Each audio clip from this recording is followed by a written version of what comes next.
Welcome back to Bet with the Boys. Guys, we are officially over 200 wins for the channel, so that feels good. We're going to try to, now we're looking at 300. So we have condensed our picks downs. Instead of making sure we put out a certain number every day, we're just putting out our best ones. We put out 3 yesterday.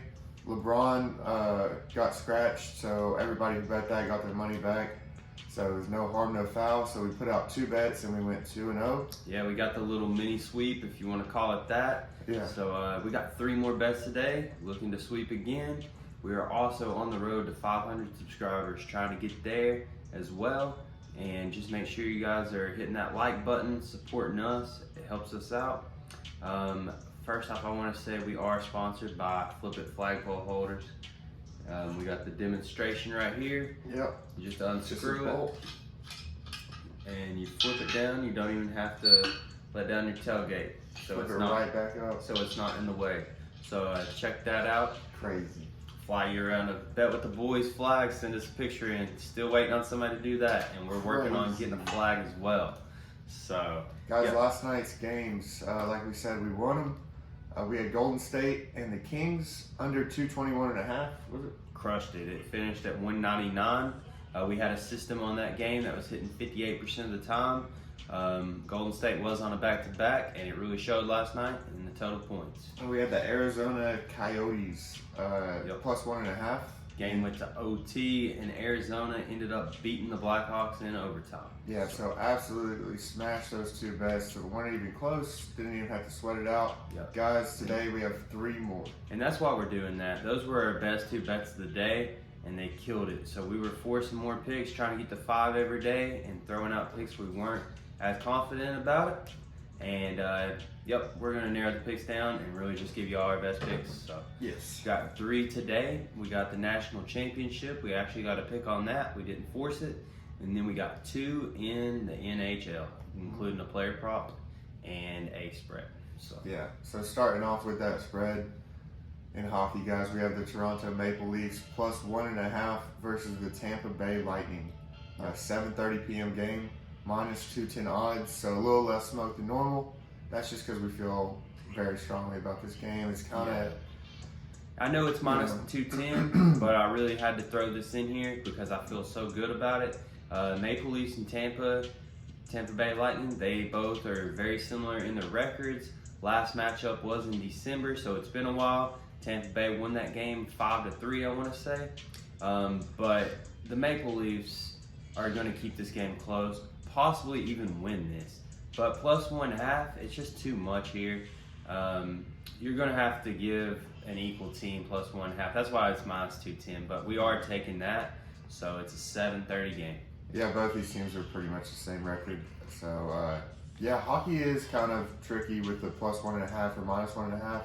So you get a lot of like 200 or minus 200s.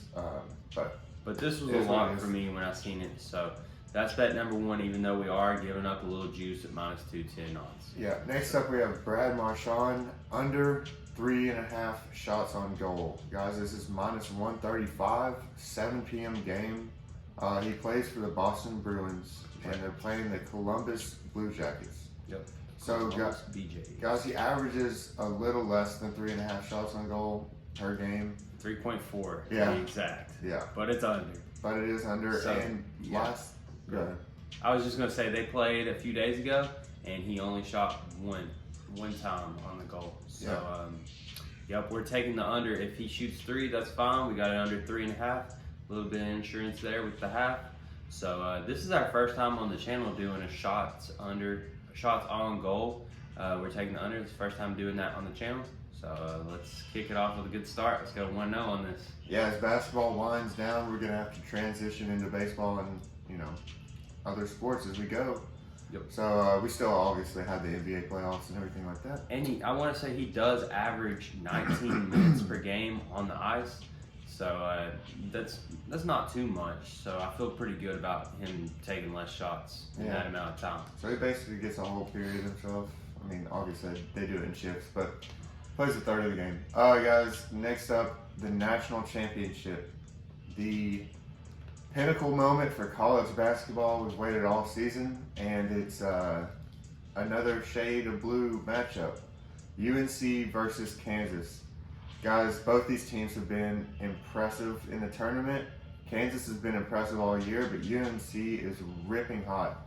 They beat Marquette, Duke, Baylor, and St. Peter's and UCLA to get to this tournament. They've had a tough road. When they beat St. Peter's, I was like, I know they're legit. Yeah, So. it's meant to be. No, but so Duke, that was such a crazy game because, I really thought it was a storybook ending for Coach K, and UNC ended that, in the worst way possible for Duke.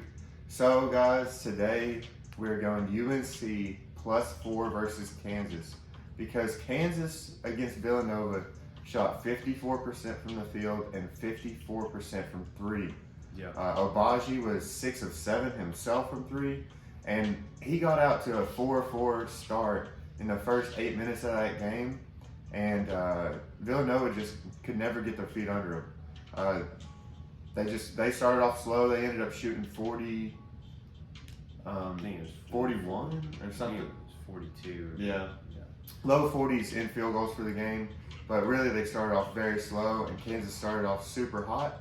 I don't see Kansas starting off as hot against North Carolina as they did against Villanova. And Villanova are just dogs, guys. They fight, and they're a great team, and they caught fire at the right time. Yeah. So we're going UNC +4. I believe North Carolina is more explosive on offense than Villanova. I believe they come out and will bring it to Kansas. +4 here is great value. We got a system coming in at 58% of the time on this game. Kansas is great, don't get me wrong, but that guy shooting 6 of 7 to start out from three, that's crazy and is almost unrepeatable. Yeah, Villanova was doing some weird defense. They were letting that wing shooter be open, and that is just obviously a terrible strategy. I think they were doing the zone, but they would collapse in the middle to help on the big guy for Kansas. They wanted him to beat him, and he did. So yeah, UNC needs to take notes on this. UNC could outright win this game. That's why we're taking the +4. Yeah. UNC is an 8 seed. They started out the season so slow, and toward the end of the season, I was like, this is a completely different team. And I've been riding Kansas all year long too, but sometimes the best team doesn't always win the championships. So Yeah, it's just it's the hottest team. It's the team with talent that gets hot at the right time. Yep. And that's North Carolina. So. They are. Kansas is a 1 seed, but yep. We're sticking with it. North Carolina +4. I feel great about it. That is -110 odds, 920 game. That's 3 more bets. Just to do a recap, we got the Maple Leafs +1.5 versus the Tampa Bay Lightning. It is -210 odds, 7:30 game. We got Brad Marchand under 3.5 shots on goal, -135 odds, 7 p.m. He plays for the Boston Bruins. And then we got North Carolina +4 versus Kansas, -110 odds, and it is a 9:20 game. Hit that like button if y'all think we're going to get another little sweep today. Three more picks. I feel great about them. Thanks for the support, and always bet with the boys. Yes, see you guys.